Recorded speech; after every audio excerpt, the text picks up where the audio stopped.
के पीछे। नमस्कार दोस्तों, आप देख रहे हैं पुष्प जंक्शन। तो जहां जुड़ती है हर कहानी जिंदगी खेती और माटी से। तो आइए ये आज का नया सफर शुरू करते हैं the blue whales international school, जो विक्रम के अस्पुड़ा में स्थित है। विक्रम से अगर आते हैं तो अस्पुड़ा की तरफ दुल्हिन बाजार की तरफ बढ़ते हैं तो यहाँ the blue whales international school है। तो चलिए इनके संस्थापक से आज बात करते हैं। चलिए अंदर बात करते हैं। भैया, आपका मेरे पुष्प जंक्शन में स्वागत है। आपका भी बहुत स्वागत है। बहुत ही आप एनर्जेटिक युवा है और आपको भविष्य के लिए शुभकामनाएं हैं। बहुत धन्यवाद भैया। सबसे पहले मेरा क्वेश्चन आपसे ये है कि इतने सारे स्कूल होने के बाद भी आपने एक देहात का, जैसे विक्रम शहर में, छोटे से शहर में बिल्कुल। आपने शुरुआत किया और सोचा कि नहीं हमको यहाँ स्कूल रखना चाहिए। ऐसा क्यों?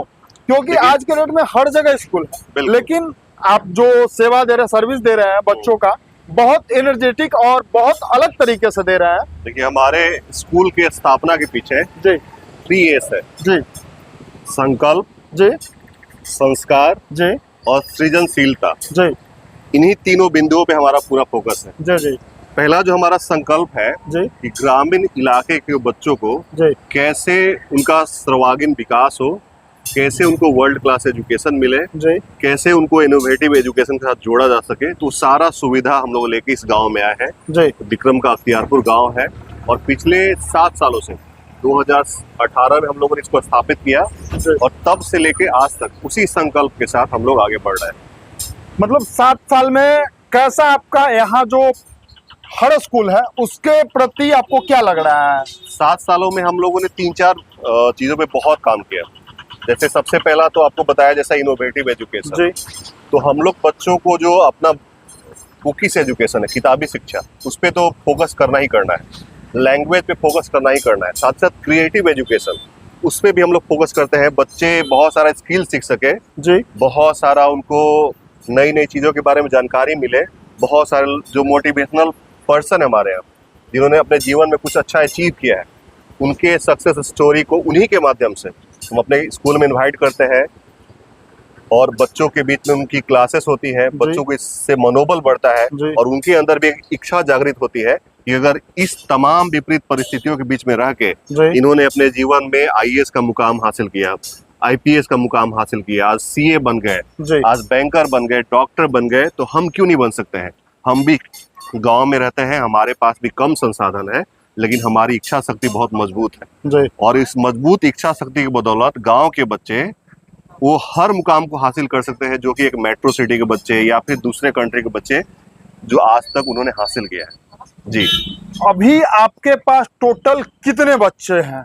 बच्चे तो अच्छे हैं। टोटल अभी हमारे पास 60 गांव से बच्चे आते हैं। 60 गांव से बच्चे आते हैं जी। और हम लोगों ने जो स्टार्ट किया था तो बहुत सारे लोग बोलते थे कि अगर आप इस तरह का काम करें, क्योंकि यहाँ पे जो किताबी शिक्षा की व्यवस्था बहुत पीढ़ी दर पीढ़ी चली आ रही है, लोग क्रिएटिव एजुकेशन पे, इनोवेटिव एजुकेशन पे थोड़ा फोकस कम करते थे, सेमिनार का आयोजन कम कराते थे। अपने यहाँ बच्चों को बाहर घुमाने ले जाना हो या बाहर के बच्चों को स्कूल में बुलाना हो, इस तरह का शिक्षा व्यवस्था का थोड़ा अभाव था। उसको हम लोगों ने फुलफिल किया और यहाँ के लोगों ने बहुत सपोर्ट किया। जितना हमारा उम्मीद था उससे कहीं ज्यादा सपोर्ट किया और इसी कारण से हम लोग का जो हमारा जो भी कैपेसिटी है, हमारा जो भी एनर्जी लेवल है, लोगों के सपोर्ट के कारण हम लोग चाहते हैं कि अपना 110% दें। यानी हमारी जो भी क्षमता है उससे अधिक हम अपने बच्चों को दें, क्योंकि देखिए हर बच्चा अपने घर का भविष्य होता है जी। अपने माँ बाप के लिए बच्चा क्या अहमियत होता है आप बता नहीं सकते, और उस बच्चे के भविष्य को गढ़ने की बहुमूल्य जिम्मेदारी हमारे ऊपर है जी। तो आगे क्या आप इस स्कूल के लेकर रणनीति अपनाए हुए हैं? आगे जो भी बच्चे आ रहे हैं आपके, उनको किस तरह से भविष्य का आप सोच रहे हैं? सबसे पहले तो यहाँ जो वातावरण यहाँ स्कूल का रहना चाहिए, एकदम हर पर्यावरण से लैस यहाँ है। स्कूल का वातावरण देख के काफी मन प्रभावित हो गया। इस तरह का बहुत कम देखने के लिए मिलता है हर स्कूल में, जो आपने व्यवस्था बनाए रखा है स्कूल का। जी। तो इस पे क्या आपका लगा कि नहीं वातावरण होना चाहिए? इस पे थोड़ा सा। 2 क्वेश्चन पूछा। पहला तो पूछा कि संसाधन भविष्य की आपकी क्या योजनाएं जी। तो पढ़ाई के लिए जितना अच्छे टीचर होने चाहिए उतना ही अच्छा इंफ्रास्ट्रक्चर भी होना चाहिए जी। जैसे हमारे पास स्विमिंग पूल रहेगा तभी हम बच्चों को स्विमिंग सिखा सकते हैं। सही बात है। हमारे पास विधिवत लैब रहेगा, म्यूजिक लैब रहेगा, साइंस लैब रहेगा, मैथ लैब रहेगा, तभी जाके हमारे बच्चे बाकी सारे चीजों में बहुत अच्छा कर सकते हैं। जी तो आपको अच्छे वेल क्वालिफाइड टीचर भी चाहिए जी और वेल डेवलप इंफ्रास्ट्रक्चर भी चाहिए। जी तो हमारे पास अभी टीचर बहुत अच्छे हैं।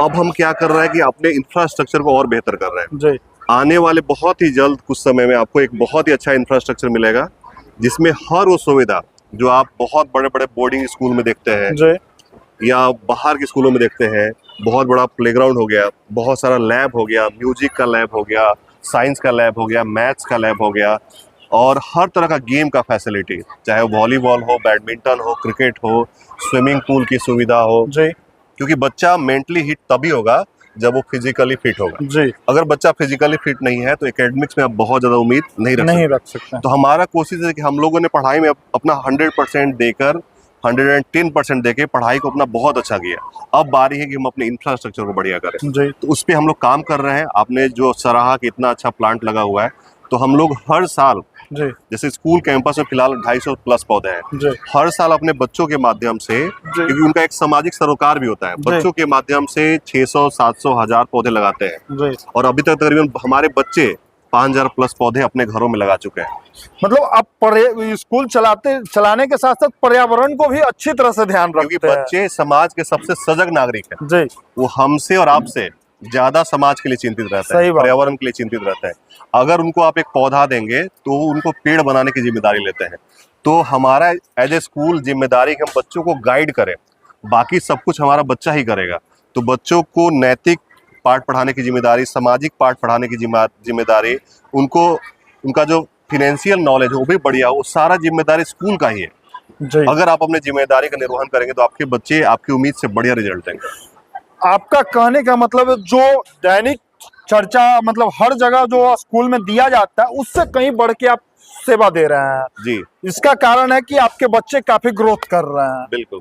और एक चीज और आपसे पूछना चाहेंगे, बहुत जल्द सुनने में आ रहा है आपका कहीं स्टार्टअप होने जा रहा है, नहीं, उसके इसी बारे स्कूल में। को, जैसा आपको बताया कि हम लोग इसी स्कूल, जो हमारा वर्तमान में स्कूल है, जैसा आपने बताया जी अख्तियारपुर गांव में, तो इसी गांव में, यहाँ से बहुत दूरी नहीं, 300-400 मीटर आगे हम लोग इसका एक बढ़िया सा ब्रांच बनाने जा रहे हैं। जी आप सबके सहयोग और आप सबके आशीर्वाद से। तो वहाँ पे जो हमारा सब, क्योंकि हम लोग, हमारा एक पैशन है, हम यहाँ से नहीं चाहते हम कुछ धन अर्जित कर। हमारा खुशी तब होता है हमारे पास जब हमें लगता है कि हमारा बच्चा हमारे अनुरूप काम कर रहा है। जी तो हम एक ड्रीम स्कूल बनाना चाहते हैं और आप सबके सहयोग से हमें विश्वास है कि हम जरूर इसमें सफलता पाएंगे।